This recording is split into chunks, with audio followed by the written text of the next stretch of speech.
Hey guys, RC here. We're back for our fourth edition of the Bowl-Bound College Football Tutorial and Walkthrough.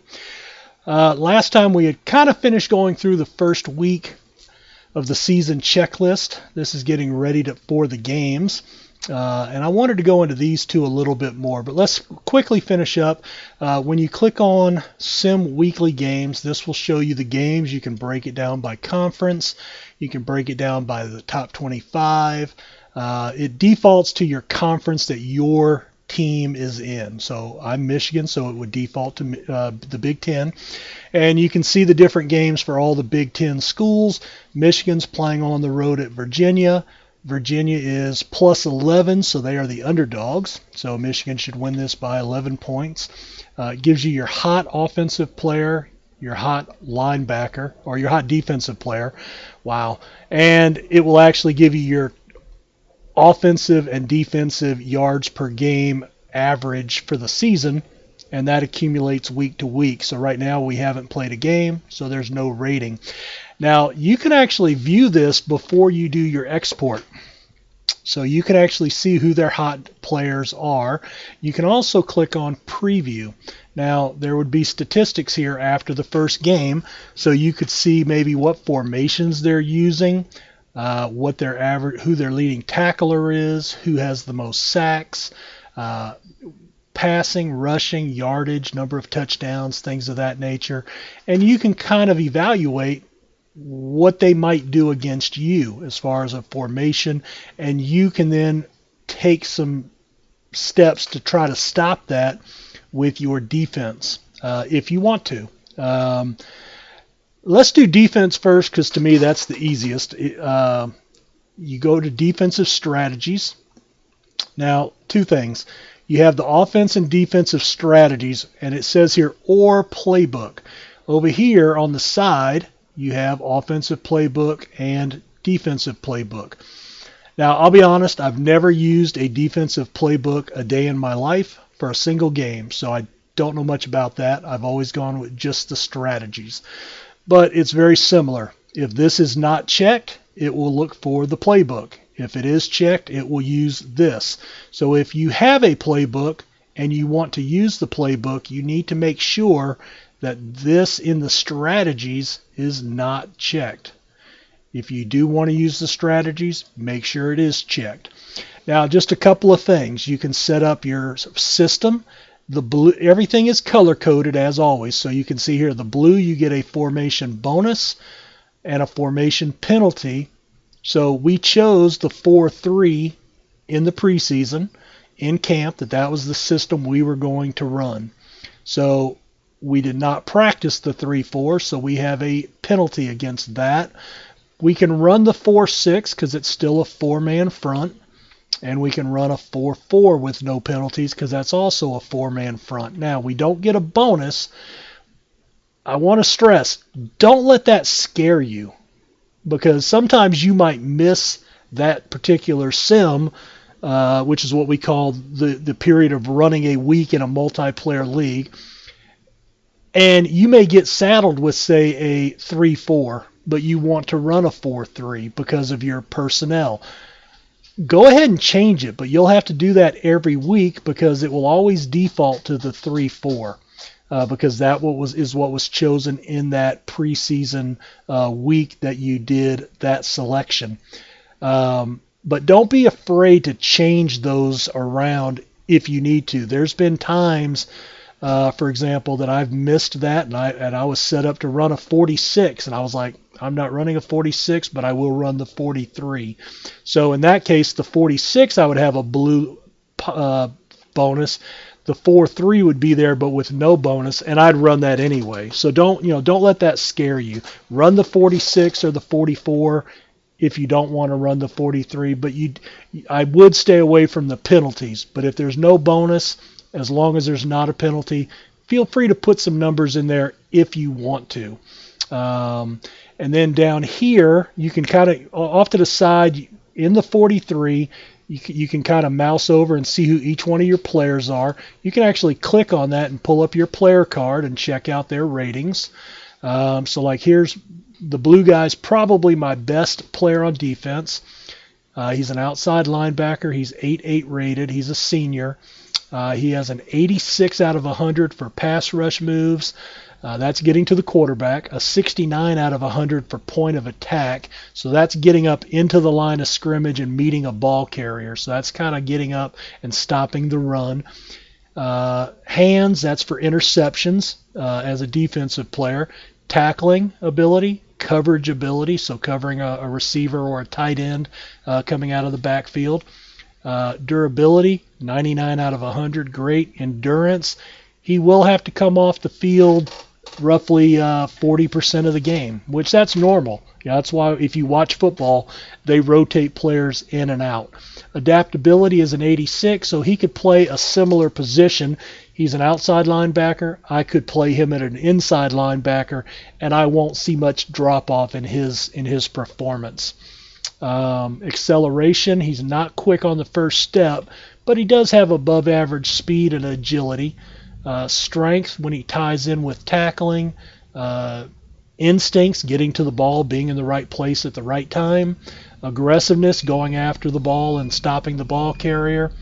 Discipline, this plays into personal fouls, flags, offsides, personal foul, roughing the passer, things of that nature.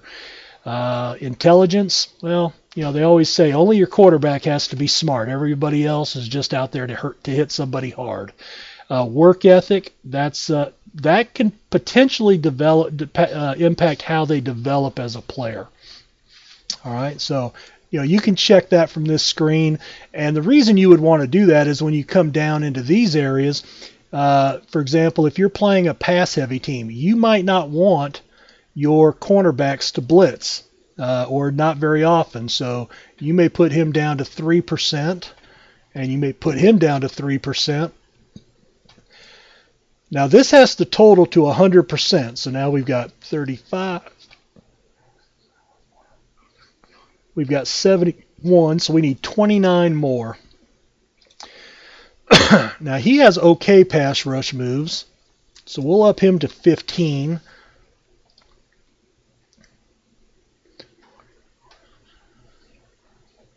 And we have 24 more. So I'm probably going to want him doing most of the pass rushing. So we're going to up him to 48. That may be something you want to do. Again, you make changes, always save. If you were, let's put him down to 0 and then watch what happens. I try to save. All 8 positions must equal 100%. So you got to go back in there, add those up. I wish that it had an option to tally it for you, but hey, hopefully we can all count to 100 or at least use a calculator. Now, up here you have your blitzing packages. Blitz one player, and this is, so if you are going normal, you will blitz one player 21% of the time. If you're targeting the run, you will blitz one player 10% of the time. Those do not have to equal 100%. So you don't have to blitz anybody, or you can blitz everybody all the time.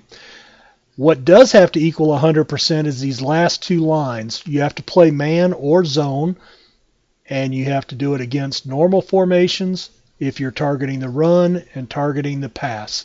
So 63 and 37, that's 100. 69, 31, that's 100. So it's going up and down, not across. So make sure those equal 100, but all of these are changeable to whatever you want to do. Okay. Now the other thing is as the season progresses, you will start getting tallies here. So you can look at your 4-3 formation and it will tell you how many times you've run the ball, how many yards you've carried, yards per carry, how many times you've been tackled for a loss, how many touchdowns you've scored out of the 4-3 formation. Well, this would be against you. Same thing for passing. All right. So, and then you can change this. You can run the 46. So if you run some of that. Now we have zeros. So the only thing we'll ever have stats for is nickel, dime, and the 4-3 once the season has started. So starting in week 2, we'll have numbers populating this area. So again, you can make all the changes you want here. Now, this is the strategies.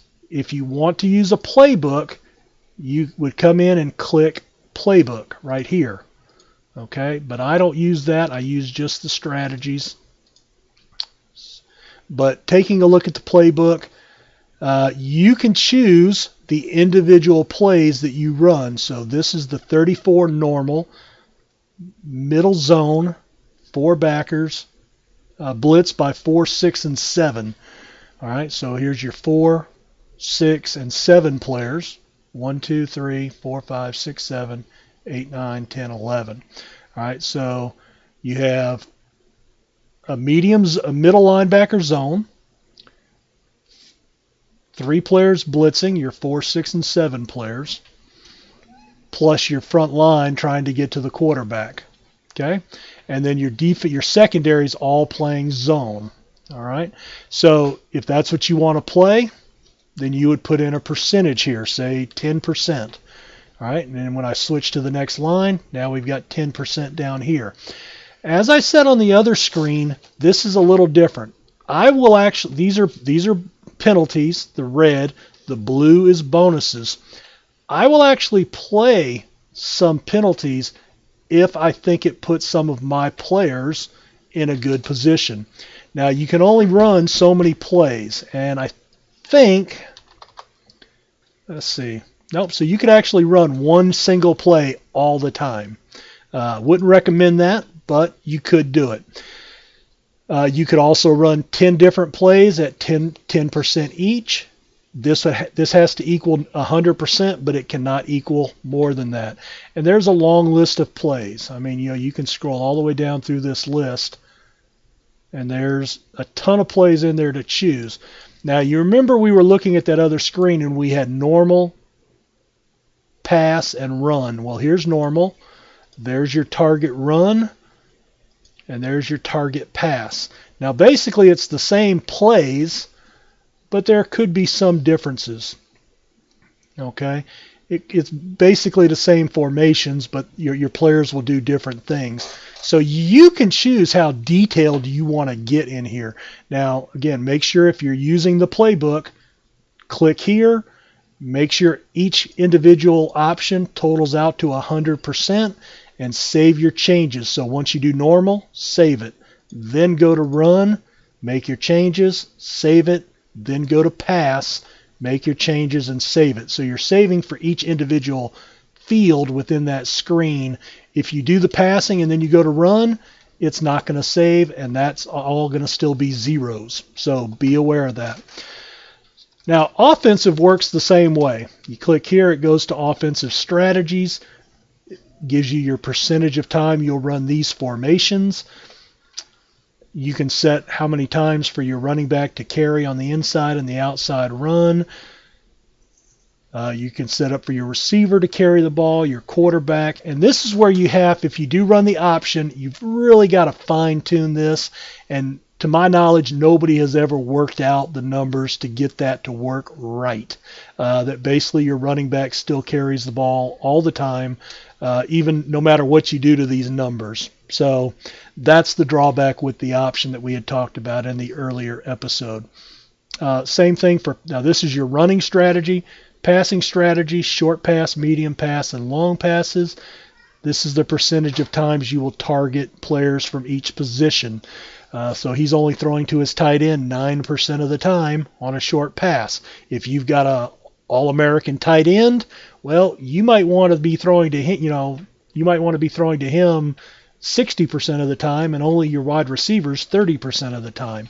So change that up as you see fit. And again, this is all based on the players on your team and what works best for you. Because let me tell you, what works for me on my team may not work for you on your team, because we have different players, and the players that we do have different attributes. So there is no, easy answer that one thing works for everybody. There's no magic bean that fixes everybody's ills when it comes to setting these things up. Now, I will tell you, I use strategies. I use strategies only on defense, and I've probably played online multiplayer leagues. I've probably played we're in our 22nd season in one league. We're like 15 seasons in another league. So that's 37. And then I was in another league before that and another league before that. So in multiplayer, I've probably got close to 100 seasons played. Probably for the first 50 or 60 of those, I used strategies, and I actually won some national championships doing that. I had one of the winningest programs in the league doing this, so this can work. And it would basically come at suggest, save, and then maybe make a few little minor adjustments down in here, as I mentioned, like tight ends or whatever, and you go from there. And I succeeded very well. Okay, so your mileage may vary, but don't get caught up that you have to run a playbook to be successful, because I can tell you from firsthand experience, you don't have to. I've been very successful running strategies. Now, once I got comfortable with it, or at least had an understanding of it, I did like to start using the offensive playbook. So when you go to that, again, if you want to use the playbook, you've got to check this box to turn off the strategies. And this is very similar to the defense. You have you have your different options. So inside run, outside run, different passing. Then you have each individual play and who your target player is there. And you have the picture that kind of shows you what that play will do. It gives you stats on that play as you accumulate statistics.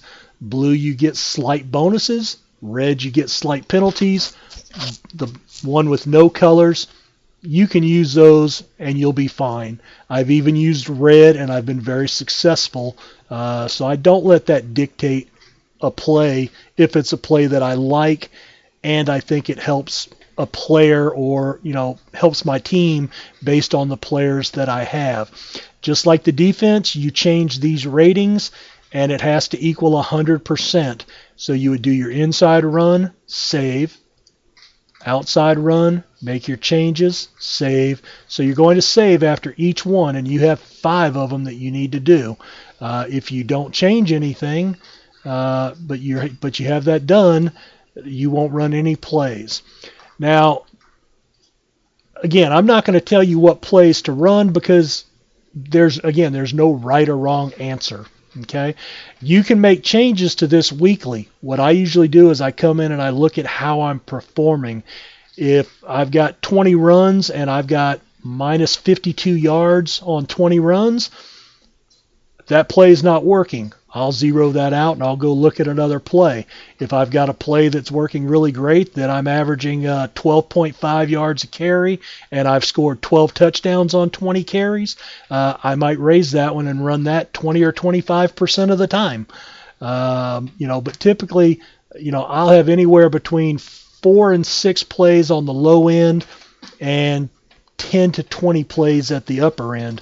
And usually I'll start with more plays at the beginning of the season, and I'll weed those out as I go through the season and condense them down into the plays that I'm having success with.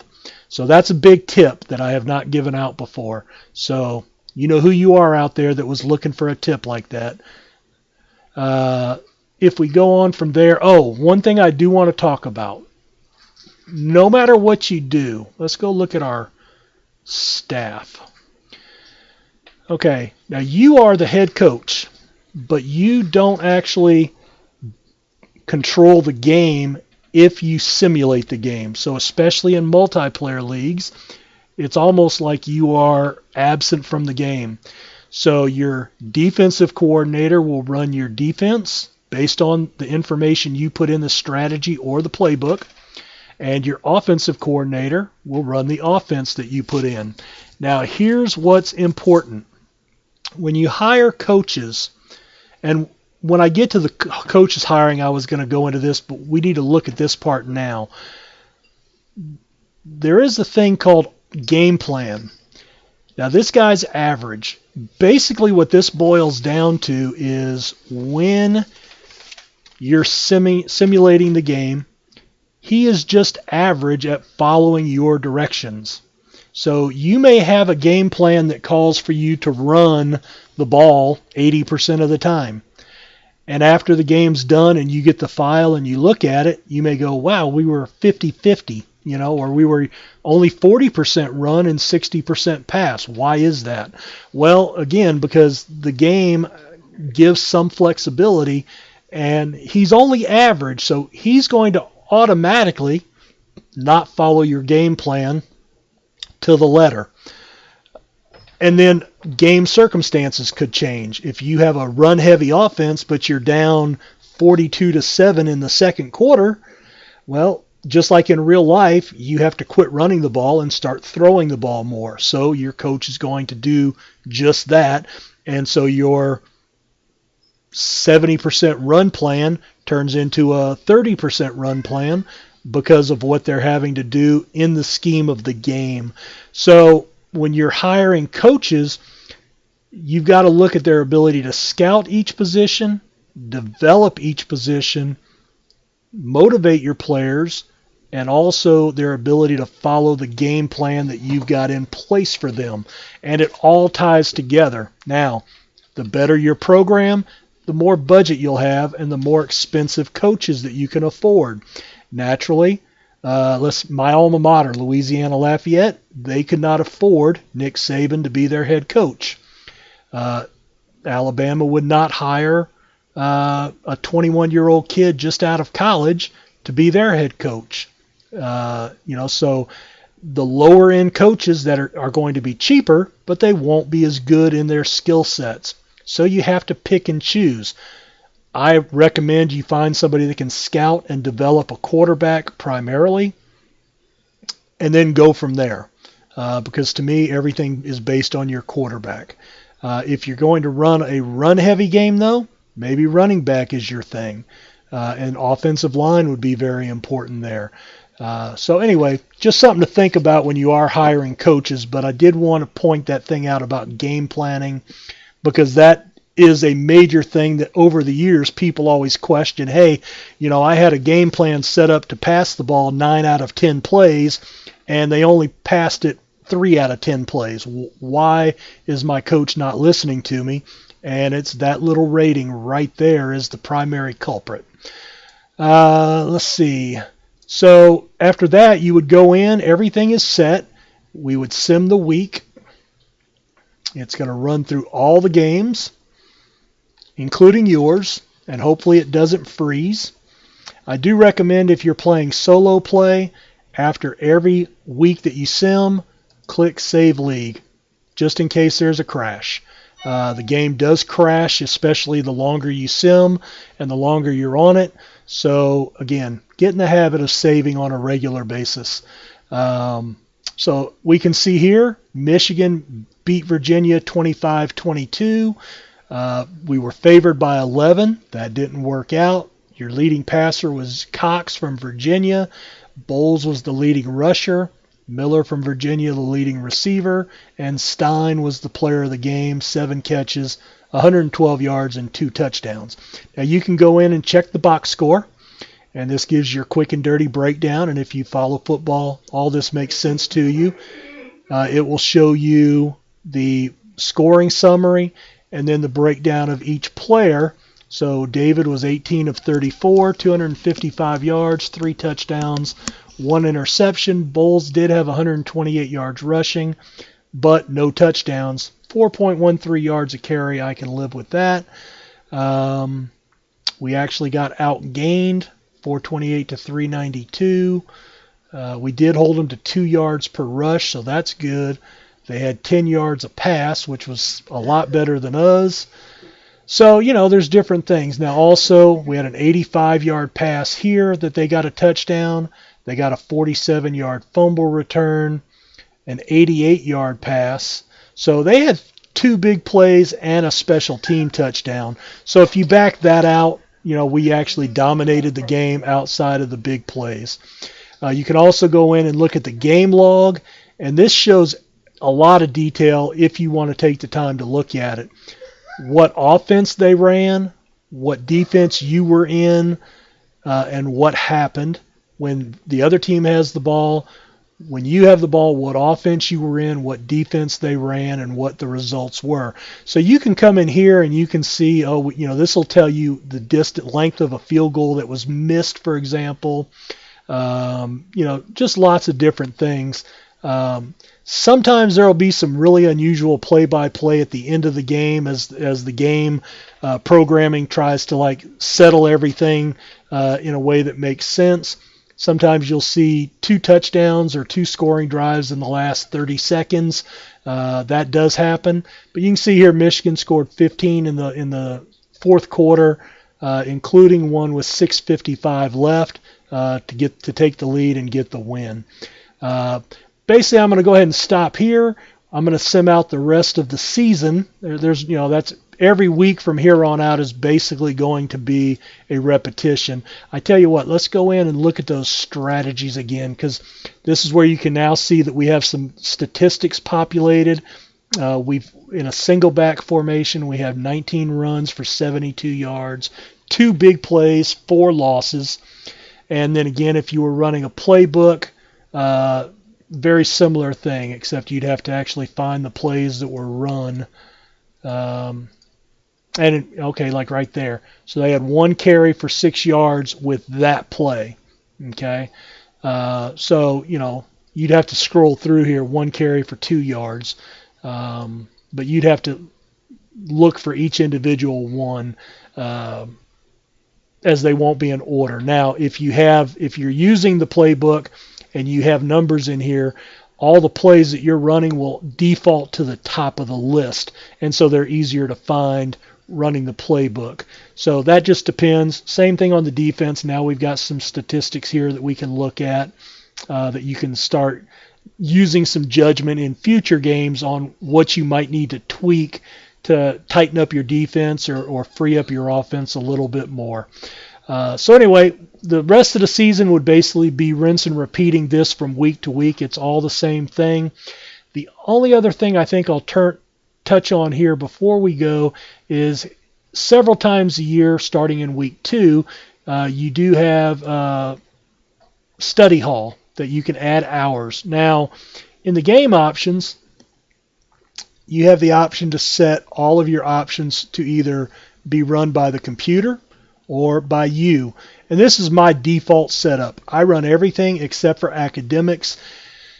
And the reason for that is we really haven't figured out how academics works. Most of us don't like the academics, but it is a real part of football. So we make do with it. But you can go in, if you were running it, then you would come in and you could actually add up to 10 hours for each player. And basically your goal is to get their GPA to a 2.0 or higher before the next game. But you can only use a maximum of 10 points, and you only have 82 points for Michigan for the season. And you have, I think, 3 of these periods where they are graded for academic eligibility. So you may not want to use points on that redshirt player who's not going to play anyway. You may not want to use points on an injured player if he's going to be out for multiple weeks, because he may be out until the next eligibility segment anyway. So you'll probably want to focus more on your starters than your third string guys. So you have to balance that out. But that's something you'll have to figure out on your own. Like I said, in the options, I kind of leave that to the computer to deal with, and I just suffer the consequences. All right, we're going to put a cut here. We'll come back so let's see, right now we're in the regular season. I'm going to go ahead and run the postseason, and we'll come back at job offers in our next segment. Thanks for watching. We'll see you next time.